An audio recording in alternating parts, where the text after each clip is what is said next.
Gimana sih cara bikin opening cerita fiksi biar pembaca lebih tertarik? Ikutin terus karena aku bakalan bahas itu semua.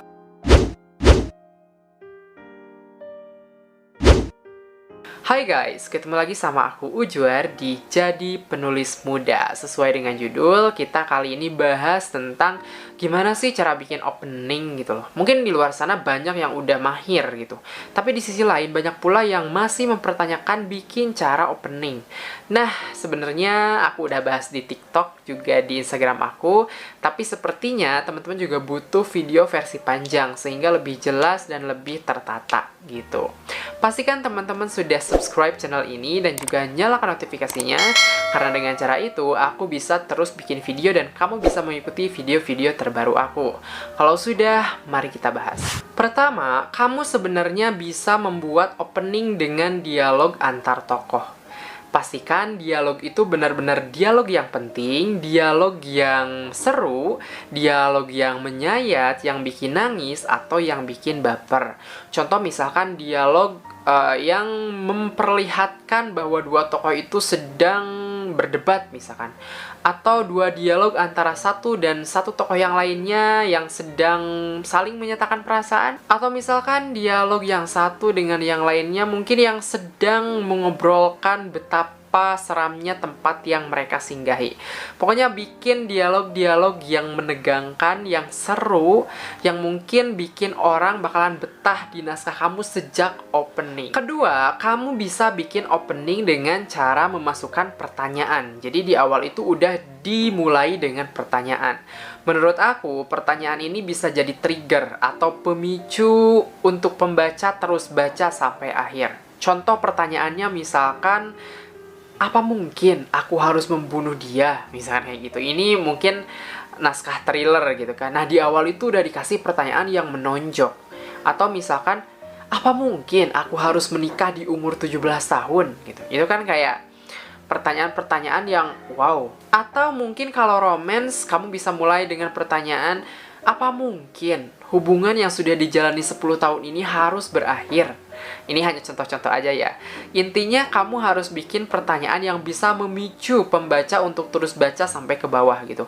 Pertanyaan inilah yang mungkin akan membuat pembacamu suka dan bahkan terus melanjutkan bukan hanya sejak opening sampai beres bab 1 gitu, tapi juga ke bab 2, bab 3, bab selanjutnya kayak gitu. Yang ketiga, kamu bisa membuka cerita dengan quotes atau kutipan gitu loh. Kutipan sendiri ini bisa kamu masukkan dari kutipan orang lain, tentu saja sumbernya juga dimasukkan. Misalkan kutipan dari penulis terkenal, kutipan dari seorang ahli, kutipan dari guru, atau bisa juga kutipan yang kita buat sendiri atas nama misalkan si tokohnya yang ngomong.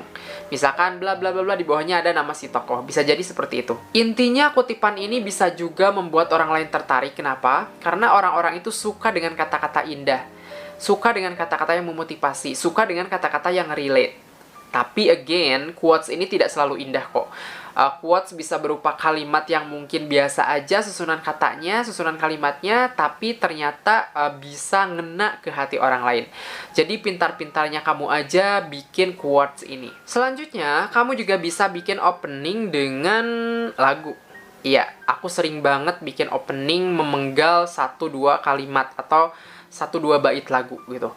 Tujuannya untuk apa? Ya untuk memancing pembaca. Ini kayaknya lagunya bakalan berhubungan deh sama naskah ini gitu. Atau misalkan setidaknya lagu itu mewakili apa yang dirasakan si tokoh ketika dalam cerita ini. Jadi lagu juga menurut aku bisa jadi salah satu alternatif yang bisa kamu gunakan. Atau mungkin lagu yang sesuai dengan gagasan dan pesan yang ada di naskah kamu. Selanjutnya, kamu bisa pula membuka cerita dengan narasi gitu. Ya seperti biasa aja, kayak misalkan menjelaskan peristiwa terjadinya suatu hal. Atau misalkan menjelaskan suatu kejadian, menjelaskan suatu gerak-gerik orang. Contoh, Raina berjalan dengan cepat.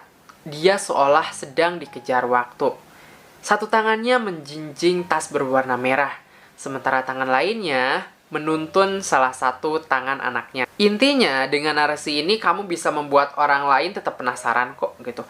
Bahkan mungkin dengan gerak-gerik satu tokoh bisa jadi pembaca bisa mengikuti cerita dari awal sampai akhir. Nah guys, dalam pembuatan narasi pun ada pula hal-hal yang menurut aku harus dihindari gitu.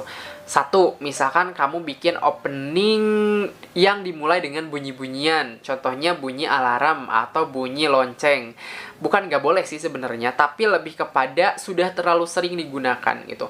Mungkin ketika kamu belajar dari SD atau di SMP bahkan, sudah ada banyak cerita-cerita yang dimulai bel berbunyi atau alarm berbunyi. Itu sudah sering banget digunakan gitu. Jadi usahakan untuk membuat opening yang jauh dari kata-kata itu. Kemudian yang kedua, hindari pula membuat opening dengan pada suatu hari, pada suatu minggu. Itu juga udah sering gitu.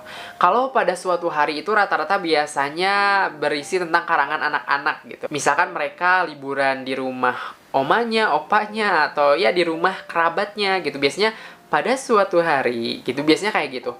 Nah, usahakan untuk tidak membuat opening seperti itu. Tujuannya buat apa ya? Buat tadi, supaya menarik perhatian pembaca.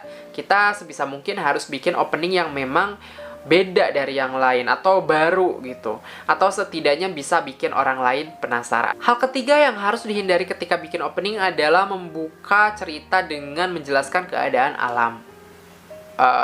Again, ini persepsi aku, preferensi aku bahwa pembuka seperti itu udah terlalu banyak. Bahkan sudah sering dicontohkan oleh guru-guru kita gitu. Entah penulis yang sudah sangat lama atau bahkan guru di sekolah yang mengajarkan hal tersebut.